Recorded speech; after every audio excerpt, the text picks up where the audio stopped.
Addition और subtraction के बाद बच्चों आज हम लौटे हैं एक नए नियम पर जिसे कहते हैं मल्टीप्लिकेशन ऑफ वेक्टर्स। यानी कि दो आपको वेक्टर क्वांटिटीज दे रखी हो या एक वेक्टर एक स्केलर हो, दो ही स्केलर है तो कोई कलेजी नहीं भाई, 5 और 4 मल्टीप्लाई करोगे क्या होगा 20, या 4 और 5 मल्टीप्लाई करोगे तो भी क्या 20। हमें दिक्कत कब आएगी जब एक वेक्टर हो, एक स्केलर हो या दोनों वेक्टर हो। ठीक, तो इन दोनों को समझने की कोशिश करते हैं। तो आज की हम वीडियो में डिस्कस करने जा रहे हैं मल्टीप्लिकेशन ऑफ वेक्टर्स के बारे में। इससे पहले हमने एडिशन और सब्ट्रैक्शन पे पिछली 2 वीडियो बना दी है, क्वेश्चंस कैसे करने हैं उसके लिए पीडीएफ डाल दी है, डाउट के लिए टेलीग्राम की लिंक डाल दी है, आप डिस्क्रिप्शन चेक करें, इसमें भी पिछली वीडियो की लिंक मिल जाएगी। आज की वीडियो की शुरुआत करते हैं मल्टीप्लिकेशन ऑफ वेक्टर के साथ। तो फिर मैं आपको बताना जा रहा हूं पहले कि मान लीजिए आपके पास एक स्केलर क्वांटिटी है और एक वेक्टर क्वांटिटी है। ये मल्टीप्लिकेशन वाली बात आएगी क्यों बच्चों, पहले इस बात को समझने की कोशिश करें। ऐसा इसीलिए होगा क्योंकि अगर आप कोई भी फॉर्मूला बनाएंगे, एक फिजिकल क्वांटिटी लिखेंगे, पहली बात तो नॉर्मल लिखते 7 फंडामेंटल क्वांटिटी, उन 7 फंडामेंटल के अलावा अगर आप कोई भी फॉर्मूला लिखना चाहते हैं तो उस फॉर्मूले में कोई ना कोई 2 फिजिकल क्वांटिटीज का प्रोडक्ट चल रहा होगा। हो सकता है कि उनमें दोनों ही वेक्टर हो सकता है एक स्केलर और एक वेक्टर हो। दोनों स्केलर चले तो वो फिजिकल क्वांटिटी का बात की है कि नहीं। ठीक, तो हम यहाँ पर 2 क्वांटिटी को लेके चल रहे हैं, एक स्केलर और एक वेक्टर। तो देखो कोई भी फॉर्मूला बना तो फॉर्मूला ऐसे बन सकता है कि इन दोनों का मल्टीप्लाई हो जाए जिसमें एक स्केलर हो और एक वेक्टर हो। कैसे, जरा समझे मेरी बात को। जैसे आपके पास एक फोर्स का फॉर्मूला होता है F = ma, जिसमें मास हो गया स्केलर, एक्सेलरेशन हो गया वेक्टर। तो अब जब ऐसा रिजल्ट आ जाए यानी कि एक स्केलर क्वांटिटी एक वेक्टर क्वांटिटी के साथ मल्टीप्लाई हो रही हो, तब जो रिजल्ट आता है उन दोनों के प्रोडक्ट का वो एक वेक्टर क्वांटिटी ही आता है।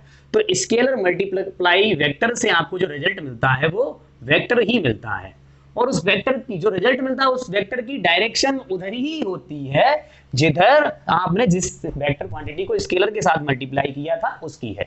जैसे कि आप एक्सेलरेशन की डायरेक्शन यहाँ कहेंगे, जो एक्सेलरेशन की डायरेक्शन होगी वही फोर्स की डायरेक्शन होगी, और इस प्रकार से वेक्टर से हम इसे रिप्रेजेंट करते हैं। जैसे मान लीजिए आप लॉजिकली भी सोचिए, एक ब्लॉक है और इस ब्लॉक पे आप ऐसे करके फोर्स लगा रहे हैं, तो जिधर फोर्स उधर ही एक्सेलरेशन।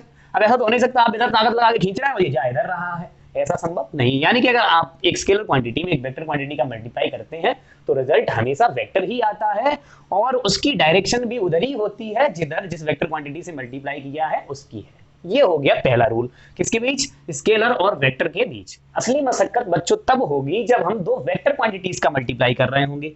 एक वेक्टर क्वांटिटी के साथ हमने किया दूसरी वेक्टर क्वांटिटी का मल्टीप्लाई।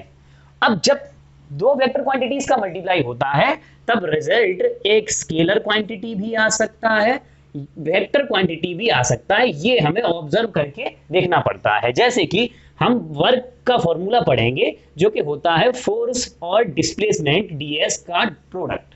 यहाँ पर 2 वेक्टर क्वांटिटी, एक फोर्स है और एक डिस्प्लेसमेंट है, दोनों का मल्टीप्लाई करने से जो वर्क आ रहा है वो स्केलर क्वांटिटी आ रहा है। वैसे ही यही एक फॉर्मूला आएगा टॉर्क का, जिसमें हम डिस्टेंस r वेक्टर का क्रॉस मल्टीप्लाई करेंगे फोर्स के साथ, तब ये जो क्वांटिटी आएगी इन दोनों के मल्टीप्लाई से, एक स्पेशल टाइप के मल्टीप्लाई से जो टॉर्क आएगी वो एक वेक्टर क्वांटिटी आएगी।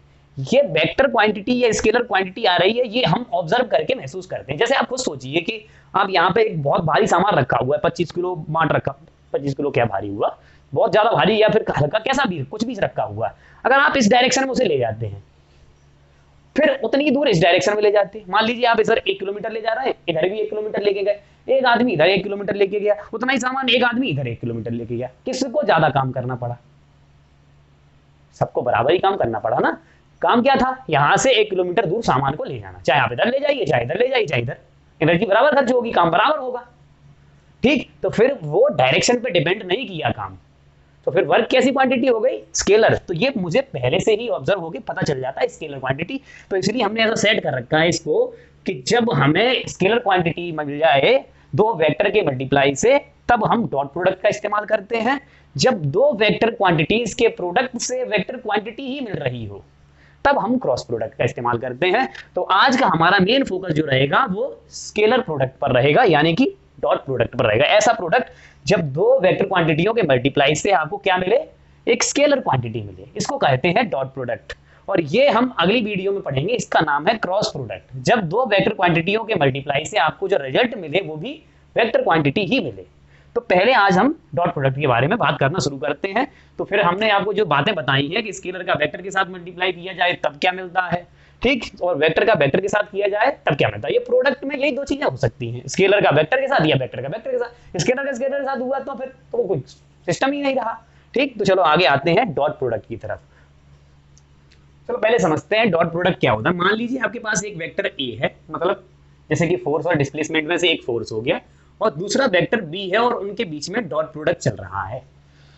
तो ये डॉट प्रोडक्ट से आपको मालूम है कि रिजल्ट कैसा आने वाला है। दो वेक्टर क्वांटिटियों के प्रोडक्ट से रिजल्ट स्केलर क्वांटिटी आने वाला है।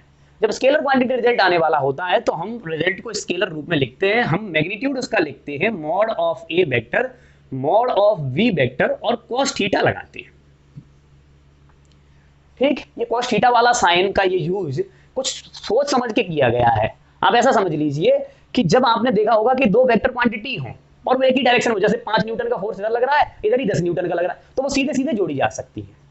यानी वेक्टर क्वांटिटी स्केलर के तरीके से कब इस्तेमाल होती है? जब उनके बीच में एंगल कैसा हो, 0 हो या फिर 180 हो। तो और अगर उनके बीच में 90 हो गया तब वो फिर किस तरीके से इस्तेमाल होंगी? फिर उनको रिजल्टेंट वाले तरीके से जोड़ोगे। तो आपके पास मालूम है कि 3 तरीके की डायरेक्शन चल रही है। एक है आई यानी कि एक्स एक्सिस, एक है जे यानी कि वाई एक्सिस, और एक है के यानी कि जेड एक्सिस। ठीक, एक्स वाई और जेड। तो मान लीजिए आपका प्रोडक्ट जो हो रहा है आई और जे में हो रहा है, अगर तो इन दोनों के बीच में 90 एंगल हो गया ना। तो अब ये स्केलर के तरीके से नहीं हो सकता, ये वेक्टर के तरीके से हो सकता है। तो फिर हम इसमें स्केलर वाला रिजल्ट फाइंड कर ही नहीं पाएंगे। तो अब cos 90 पे वैल्यू ना मिले तो कब होगा ऐसा? जब 90 डिग्री पे वैल्यू कितनी आ जाए, cos 90 ये कितनी होती है, 0। यानी कि जब 90 का एंगल होगा तो cos की वैल्यू आपको नहीं मिलने वाली। ठीक, ऐसी करके बातें करके कुछ ये दिमाग में रख करके ऐसा एक रिजल्ट बना के तैयार किया गया। इसको समझाने की कोशिश करता हूं। मान लीजिए आपके पास एक वेक्टर ए है जो कि आपने लिख रखा है a1 i cap plus a2 j cap plus a3 k cap. ठीक, और दूसरा वेक्टर है b और वो दे रखा है b1 i cap plus b2 j cap plus b3 k cap. ये दो वेक्टर आपके पास दे रखे हैं। अगर आपसे प्रोडक्ट करवाया जाता साधारण, ये आप वेक्टर नहीं जानते होते तो क्या करते? पहले इसका इसके साथ करते, फिर इसका इसके साथ, फिर इसका इसके साथ। ठीक, फिर a2 का इसके साथ, फिर इसके साथ, फिर इसके साथ, फिर a3 का इसके साथ और इसके साथ, तीनों के साथ करते लगातार। ठीक, फिर जो रिजल्ट आता उसको नोट करते। अब लेकिन आपको बता दूं ये आई कैप, जे कैप, के कैप ये लगे हुए हैं ना, इनका मैग्नीट्यूड कितना है? आई कैप कॉमा जे कैप कॉमा के कैप, इनका मैग्नीट्यूड बच्चों 1 है। और इन सबके बीच में एंगल कितना है? सबके बीच में आई जे के में एंगल कितना है? सबके बीच एंगल 90 डिग्री है। ठीक, देखो एक एक्स एक्सिस है, एक वाई एक्सिस है, एक जेड एक्सिस है। तो तीनों में आई जे और के किधर आ रही है? बाहर को, आई इधर और जे ऊपर। तो तीनों के बीच में एंगल 90 है। ऐसे आप समझ लीजिए ये एक्स एक्सिस और ये ऊपर की तरफ वाई एक्सिस और ये बाहर की तरफ आई हुई जेड एक्सिस। तो देखो इनके बीच में भी 90 और यहाँ पे भी 90। आई जे के और सब में एंगल कितना होता है? Angle between I coma J and के इज इक्वल टू 90। ये दो बातें हमें ध्यान रखनी है। अब समझो कि प्रोडक्ट कैसे करना है। बताओ ये कैसी क्वांटिटी है? a1 b1 a2 b2 a3 b3, ये स्केलर क्वांटिटी है। ऐसे कोई वेक्टर लिखा होता है, जैसे ये वेक्टर तो ऐसे लिखा जाता है ना 5i plus j plus 3k। तो ये बिल्कुल ऐसे ही है। ये 5 क्या हो गया? a1, 1 हो गया इसमें a2 और 3 हो गया a3। मतलब कि ये स्केलर टर्म है a1 a2 a3 और b1 b2 b3 और उनमें ये डायरेक्शन दे रखी है। ये ठीक, ये कांस्टेंट वैल्यू चल रही है। ठीक, तो आप क्या करेंगे? कांस्टेंट वैल्यू को तो सीधा सीधा मल्टीप्लाई करना मुझे आता ही है। तो पहले मैं अगर इसका इसके साथ मल्टीप्लाई करूं तो हम a डॉट b, कौन सा प्रोडक्ट कर रहे हैं? Dot product. तो क्या लिखेंगे बच्चों? उसको हम लिखेंगे a1 b1 और i डॉट i। ये तो सीधे सीधे स्केलर थे, कांस्टेंट वैल्यू थी, तो इनको ऐसे ही छोड़ दिया। तो i डॉट i प्लस अब इसका इसके साथ करेंगे तो ये क्या होगा? a1 b2 i dot j। फिर इसका इसके साथ करेंगे तो इसको क्या लिखेंगे? a1 b3 i डॉट के। ठीक, अब आ जाते हैं इस वाले पर। तो अब इसके साथ इसका करेंगे तो ये क्या हो जाएगा बच्चों? a2 b1 और ये j डॉट i। ठीक, अब समझो अब a2 का फिर b2 के साथ आ गया, ये हो जाएगा a2 b2 और j डॉट j। ठीक, j और j डॉट इनके साथ चल रहा है और ये आगे का कांस्टेंट है। ठीक, plus a2 b3 j dot के। ठीक, फिर आ जाते हैं a3 वाले पर। देखो कितने हो गए? 1 2 3 4 5 6 9 होने हैं ना। पहले इन 3 के साथ इसका, फिर इन 3 के साथ इसका, फिर इन 3 के, तो 6 हो गए। अब आ जाते हैं A3 वाले पे, तो A3 का फिर करेंगे इसके साथ, तो ये हो जाएगा A3B1 K डॉट I। ठीक, किस किस का किया है हमने, अब A3 का कर दिया इसके साथ। अब फिर A3 का ही हम किसके साथ करेंगे, इस B2 के साथ करेंगे, तो ये हो जाएगा A3B2 K dot J, K dot J। अब आ जाते हैं इसका इसके साथ, ये हो जाएगा आपका A3B3 K डॉट K। ठीक, तो इस प्रकार से आपका ये 3 का 3 के साथ प्रॉपर मल्टीप्लीकेशन हो चुका है। अब ये स्केलर क्वांटिटी है, यहां कुछ फर्क नहीं पड़ने वाला, जैसे कि यहां पर आपके पास दूसरा बी वेक्टर होता 3i plus 4j minus 5k, तो आप इसका इसके साथ करते तो ये तो सीधे सीधे 15 हो जाता। तो ऐसे ही ये इनसे कोई फर्क नहीं पड़ने, फर्क पड़ने वाला है i डॉट i। तो आप समझो कि फॉर्मूला मैंने क्या लिखा है, a डॉट b का mod a mod b cos theta. तो आप गौर कीजिए i डॉट i को क्या लिखना चाहेंगे, आप लिखना चाहेंगे मॉड i और cos 90, सॉरी cos 0, क्योंकि i और i के बीच में, i इधर और i ही इधर, इनके बीच में कितना एंगल है, 0 डिग्री। तो आप क्या देखेंगे, i और i के बीच में 0 एंगल है, तो एक तो हो गया cos 0 और एक मॉड i और एक मॉड i। ठीक, तो आप i डॉट i को ये लिख सकते हैं ना, मॉड i कितना है i कैप और इसका मैग्नीट्यूड कितना है 1। ठीक, तो ये हो गया आपका 1 और मल्टीप्लाई ये हो गया 1 और cos 0 की वैल्यू भी 1। तो यहाँ इनका रिजल्ट तो आ गया आपका 1। तो आपके पास यहाँ क्या बचा बच्चों, A1 B1 बचा। ठीक, प्लस अब आ जाओ यहाँ A1 B2 I dot J। तो सोच I डॉट J को क्या लिखते हैं हम, I डॉट J को लिखते I मॉड J मॉड और cos, अब I और J में कितना एंगल है, I और J और K सब में 90 एंगल है, तो आप लिखते cos 90। तो I और J में कितना एंगल हो जाता, cos 90। तो मॉड I की वैल्यू भी 1, मॉड J की वैल्यू भी 1 और cos 90 की वैल्यू 0। तो सोचो ये पूरा टर्म 0। तो I और G के बीच में क्या हो गया एंगल, 90 होने के कारण ये पूरा का पूरा टर्म 0 हो गया है। ऐसे ही अगर ये पूरा टर्म 0 हो गया है बच्चों, तो सोच I और K में भी तो एंगल 90 है, तो ये भी पूरा टर्म 0 हो जाएगा। ऐसे ही J और I में भी तो एंगल 90 है, तो ये पूरा टर्म 0। ऐसे ही J और J में एंगल बच्चों 0 है, तो यहाँ वैल्यू क्या आ जाएगी 1, क्योंकि मॉड J cos 0, तो मॉड J की वैल्यू 1, मॉड J की वैल्यू 1 और cos 0 की वैल्यू 1, तो ये वाला पूरा टर्म क्या हो गया 1। बिल्कुल ऐसे ही जैसे मॉड I cos 0। ठीक, तो अब यहाँ पर क्या बचा सिर्फ आपके पास A2 B2। ऐसे ही अगर आप देखें J और K में 90 एंगल है, तो ये पूरा टर्म 0। ऐसे ही K और I में 90 एंगल है, तो ये पूरा टर्म 0। ऐसे ही यहाँ पर एंगल 90 है, तो ये पूरा टर्म 0। तो अब क्या बचा आपके पास, सिर्फ ये वैल्यू। तो K डॉट K में मतलब कितना एंगल है 0, तो मॉड के cos 0, तो यहाँ पर ये वैल्यू कितनी आ गई 1। तो यहाँ से क्या बचा बच्चों, सिर्फ A3 B3। तो हमें क्या पता चलता है, ऑब्जर्व करके हमें ये पता चलता है कि हम अगर कभी भी डॉट प्रोडक्ट करना चाह रहे हैं, तो ये देखें सिर्फ I का I के साथ करो, J का J के साथ करो, K का K के साथ करो, बाद बाकी किसी के साथ भी करोगे तो वो cos 90 के कारण वो 0 ही हो जाएगा। तो सिर्फ डॉट प्रोडक्ट का रिजल्ट क्या बचेगा, A1 B1 A2 B2 A3 B3। मुझे उम्मीद है कि आप डॉट प्रोडक्ट कर सकते हैं। जैसे आपके पास अगर ये 2 वेक्टर क्वांटिटी दे रखी है, तो 1 सेकंड में डॉट प्रोडक्ट कर दीजिए। क्या करोगे, सीधे सीधे 5 3 15। ठीक, और यहाँ पे क्या हो गया 4 1 4, यहाँ क्या होगा -15। तो आप A डॉट भी लिख सकते हैं आराम से। कितना सेकंडों का काम है, ये -15 से +15 कटे, यानी A डॉट B की वैल्यू आ गई 4। बोलो लिख पाए कि नहीं, ये कोई कठिन काम है। अब इस कठिन काम, इस साधारण से काम पर ये I का I के साथ, J का J के साथ काफी सारे क्वेश्चन पूछे जाते हैं। अब बस ये ध्यान रखना है आपको, फॉर्मूला ये वाला, और कैसे जब डॉट प्रोडक्ट कर रहे होंगे तो रिजल्ट्स कैसे आते हैं, वो कुछ क्वेश्चंस आपको बताता हूं जिससे आपको सही से और समझ में आ जाएगा।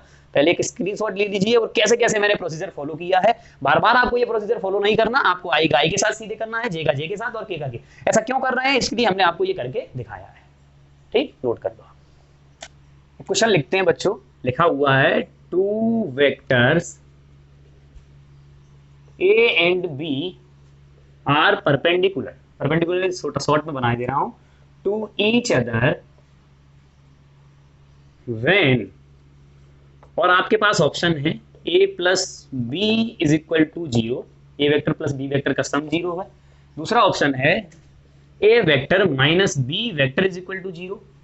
तीसरा ऑप्शन है बच्चों A vector cross B vector is equal to 0, या फिर चौथा ऑप्शन है आपके पास A vector dot B vector is equal to 0। ठीक, अब इसमें समझने की कोशिश करें। मान लीजिए आपके पास A वेक्टर ये दे रखा है और दूसरा बी वेक्टर ये दे रखा है, तो इनके बीच में अगर एंगल 90 है तो इनका रिजल्टेंट 0 नहीं आता, कहीं बीच में कुछ भी आ जाता है। वो 0 कब आ सकता है? ठीक, जब इन दोनों के बीच में ये एक दूसरे के साथ सब्ट्रैक्ट कर रहे हैं और a माइनस बी के बीच में एंगल 90 हो, तब भी वो 0 नहीं हो सकता। माइनस बी का मतलब क्या? ये वेक्टर ए प्लस का बी, तो इसका उल्टा ये माइनस का बी, तो इनका भी रिजल्टेंट ऐसे बीच में कहीं आएगा, तो ये दोनों ऑप्शन तो नहीं हो सकते। अब एक वेक्टर और दो वेक्टर परपेंडिकुलर हो तो उनका क्रॉस प्रोडक्ट 0 हो ही नहीं सकता। ये क्रॉस प्रोडक्ट अभी पढ़ाऊंगा तो तुम्हें समझ में आ जाएगा, वो तभी हो सकता है, ये समझिए। अब देखो A dot B is equal to mod A mod B cos theta. अब ये प्रोडक्ट अगर आपका 0 हो जाता है तो आप कहेंगे कि mod A mod B cos theta की वैल्यू क्या हो गई है? 0। तो ये मैग्नीट्यूड है, अगर इसको इधर डिवाइड कर दोगे तो कोई फर्क नहीं पड़ेगा, यानी कॉस थीटा की वैल्यू क्या आ गई है बच्चों? कॉस थीटा की वैल्यू आ गई है 0। और कॉस थीटा 0 कब आता है? जब थीटा कितना हो जाए? 90 डिग्री। तो आप कह सकते हैं कि जब a डॉट बी 0 हो तब दो वेक्टर एक दूसरे के परपेंडिकुलर हो सकते हैं। ये बच्चों एम्स 1987 में आया हुआ क्वेश्चन है। ठीक, बिल्कुल बेसिक से हम आपकी शुरुआत कर रहे हैं और एक आध क्वेश्चन कराते हैं तो धीरे धीरे आपको ये समझ में आने लगेगा कि वेक्टर में डॉट प्रोडक्ट का रोल क्या होता है, क्रॉस प्रोडक्ट का रोल क्या होता है। ठीक, मुझे उम्मीद है कि आपको ये बात समझ में आ गई होगी। दो वेक्टर एक दूसरे के साथ परपेंडिकुलर हों कब हो सकते हैं? जब a डॉट बी 0 हो तब। ठीक, अब देखो एक आध और क्वेश्चन करते हैं, इसका स्क्रीनशॉट ले लीजिए। एक क्वेश्चन और लिखे ले रहे हैं डॉट प्रोडक्ट के ऊपर, कहा गया है a force F is equal to 5i plus 3j। ये फोर्स आपके अप्लाइड किया गया है, applied on a body so that it displaced from origin to r vector बराबर 3i प्लस j। ठीक, ऐसे करके r वेक्टर दे रखा है। Then work done applied on a body, और आपको कुछ ऑप्शन दे रखे हैं बच्चों। इसमें आपके ऑप्शन है, यहां आप ऐसे कर लीजिए माइनस जे कर लीजिए, ऐसा ही माइनस जे दे रखा था। और ये क्वेश्चन आपका कई बार एक AI ट्रिपल ई में आ चुका है, पहले 2004 में, एम्स में आ चुका है 2001 में, PMT RPMT कई बार जिससे चीजें पूछी जा चुकी है, एक सही क्वेश्चन आ चुका है। ठीक, और इसके आपके पास ऑप्शन दे रखे थे, ए ऑप्शन दे रखा था -12, बी ऑप्शन दे रखा था 12, सी ऑप्शन दे रखा था 18, ये जूल में दे रखे हैं सारे के सारे वर्ग। ठीक, और डी ऑप्शन दे रखा था -18 जूल। एक सेकंड का समय लीजिए, ट्राई कीजिए स्क्रीन पॉज करके। ओके, स्टार्ट करते हैं। गौर कीजिए, मैंने आपको डॉट प्रोडक्ट के समय वर्क का फॉर्मूला बताया था। वर्क एक स्केलर क्वांटिटी है जो कि एफ और ds या dr का डिस्प्लेसमेंट वेक्टर का डॉट प्रोडक्ट होता है। और यहाँ आपके पास डिस्प्लेसमेंट वेक्टर दे रखा है ये 3i माइनस जे, और फोर्स दे रखा है 5i प्लस 3j। अब इनके बीच में साधारण डॉट प्रोडक्ट करना है तो आप लिखेंगे 5i प्लस 3j का डॉट प्रोडक्ट किसके साथ? r, यानी कि 3i माइनस j के साथ कर दो तो ये वर्क मिल जाएगा। तो आप क्या करेंगे? i का i के साथ, j का j के साथ, बस क्या हो जाएगा 5 3 जा 15 और 3 1 जा 3 माइनस के 3, यानी कि W आपका आ चुका है 12 जूल। इसमें कुछ भी दिमाग नहीं लगाना है, बिल्कुल साधारण से क्वेश्चन है। अगर डॉट प्रोडक्ट सही से समझ में आ जाता है तो i का i, j के j के साथ करना है, काम खत्म कर देना है। तो कौन सा ऑप्शन सही हो गया? ये बी ऑप्शन सही हो गया।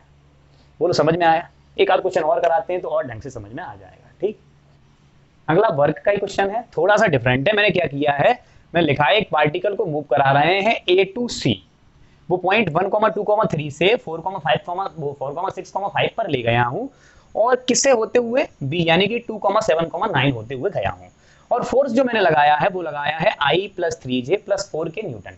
ठीक, आपको पूछा गया है वर्क बताइए, तो आपको सीधे सीधे मालूम है कि वर्क का फॉर्मूला है फोर्स डॉट डिस्प्लेसमेंट वेक्टर। तो डिस्प्लेसमेंट और फोर्स के बीच में डॉट प्रोडक्ट करना है। मैंने आपको पहले ही बताया है, अगर आप डिस्प्लेसमेंट वेक्टर निकालना चाहते हैं तो फाइनल में से इनिशियल घटाइए, आप सी में से क्या घटाएंगे?